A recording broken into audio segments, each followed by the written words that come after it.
Selanjutnya, Tribuners gagal berangkat 2020 lalu. Calon jemaah haji Maluku Tengah harap tahun ini bisa tunaikan ibadah haji. Sejumlah calon jamaah haji di Kabupaten Maluku Tengah mengungkapkan harapan mereka bisa berangkat haji di Tanah Suci maka bisa terwujud tahun ini.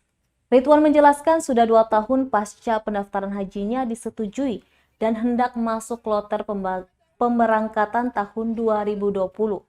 Namun gagal lantaran pandemi COVID-19 yang memaksa mereka harus menunggu hingga tahun 2022 ini.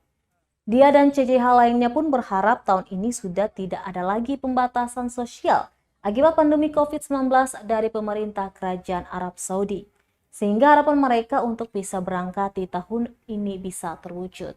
Sebagaimana yang diungkapkan CCH lainnya, Lamaru, perwira polisi ini mengungkapkan harapan yang sama. Dikatakan semoga di tahun ini tidak ada lagi kendala dan pemerintah bisa mengizinkan jamaah Indonesia untuk berangkat ke Tanah Suci di tahun ini.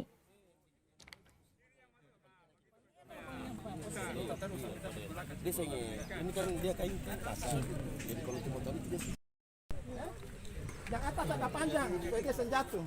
Kalau ada apa itu, dia bersih. Oke. Oh, untuk belum bisa. Ada yang belum bisa kah?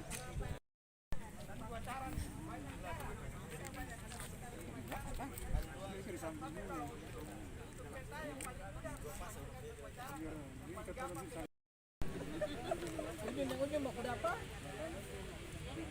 kayak saya kata.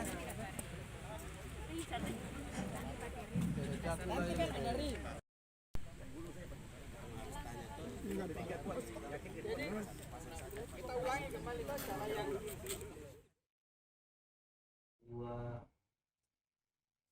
Terima kasih sudah nonton. Jangan lupa like, subscribe, dan share ya.